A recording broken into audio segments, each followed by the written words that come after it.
Have you ever heard the story of the woman who was called foolish? It's a tale told in whispers, a cautionary story about a woman who seemed to have it all and then, suddenly, had nothing.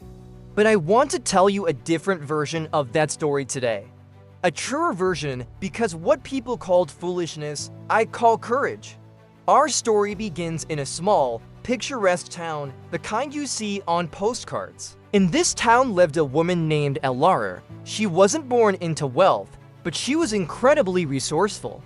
By the time she was 30, she had built a successful business from the ground up, her charming little bakery that was the heart of the community. People would line up for her artisan bread and delicate pastries. She was admired, respected, and seen as a pillar of success. She had a loving partner, a beautiful home, and a life that everyone else envied. Then, one day, she gave it all away. She sold the bakery, the business she had poured her heart and soul into. She downsized from her beautiful house to a small, simple apartment on the outskirts of town. She parted ways with her partner, who couldn't understand why she would throw away their perfect life. The town was in shock. She's lost her mind, they whispered over coffee.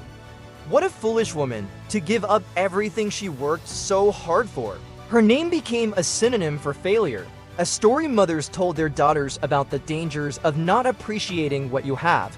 But they didn't see what was happening behind the scenes. They didn't see the sleepless nights Elara spent worrying about payroll, inventory, and the endless demands of a business that had grown too big for one person to carry. The bakery, once her passion, had become a golden cage. It consumed her every waking moment, leaving no room for her health, for her joy. They didn't see the cracks in her perfect relationship, the subtle dismissals of her dreams, the expectation that she should be content with the life he wanted for them, not the one she craved. The beautiful house felt less like a home and more like a stage where she was expected to perform the role of the successful, happy partner, a role that was slowly draining her spirit. The world saw a foolish woman dismantling a perfect life. But what was really happening? Elara was saving herself. She was choosing her own well-being over the world's definition of success. She was bravely stepping away from a life that looked good on the outside, but felt hollow on the inside. This wasn't an act of foolishness, it was an act of profound self-awareness and immense courage. It's easy to keep going on a path that everyone applauds, even if it's making you miserable. It's much, much harder to stop, to listen to that quiet inner voice that's begging for a change, and to have the guts to completely rewrite your story, especially when you know you'll be judged for it. So, what happened to Elara, the foolish woman? For a while, she just rested. She slept without an alarm clock for the first time in a decade. She took long walks in the woods, rediscovering the simple beauty of nature that she had forgotten.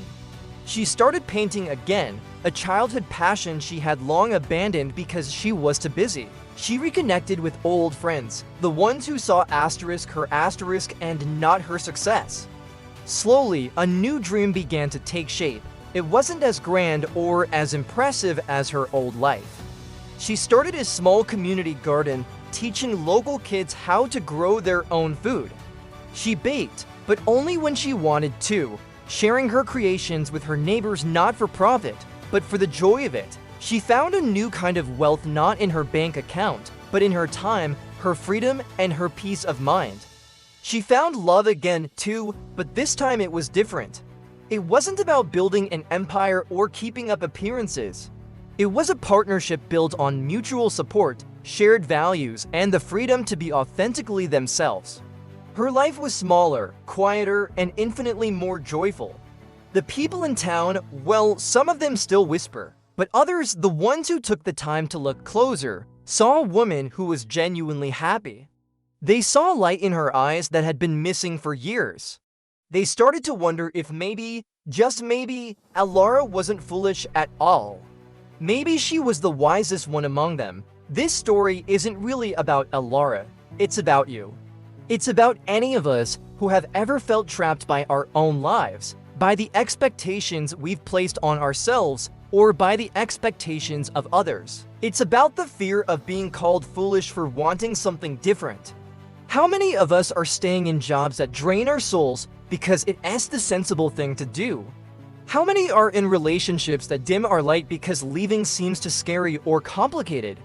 How many of us are chasing a version of success that someone else designed for us, all while our own dreams gather dust on a shelf? The world will always have an opinion. It will label you, it will judge you.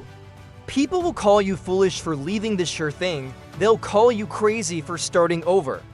They will question your every move because your courage makes them question their own comfort zones. But their labels don't define you. Their whispers can't touch the truth of your own heart. What society calls a foolish fate can often be the beginning of your most authentic, joyful, and fulfilling chapter. It's the moment you stop performing and start living. True success isn't about how your life looks to others, it's about how it feels to you. It's waking up in the morning with a sense of peace, not dread. It's having the time and energy for the people and passions that truly matter. It's about honoring your own needs and your own well-being.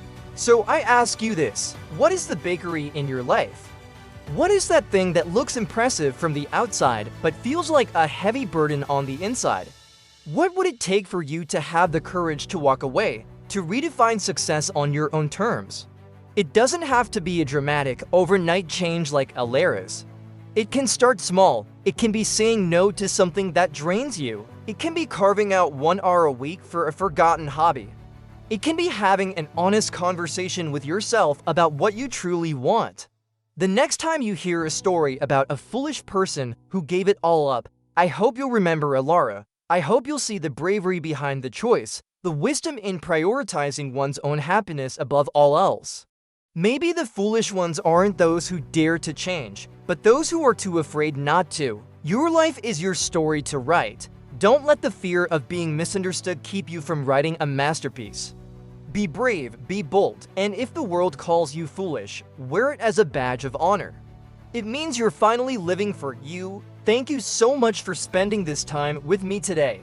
If this story resonated with you, I'd love it if you hit that like button and subscribe to the channel for more stories that I hope will inspire you. I'll see you in the next video.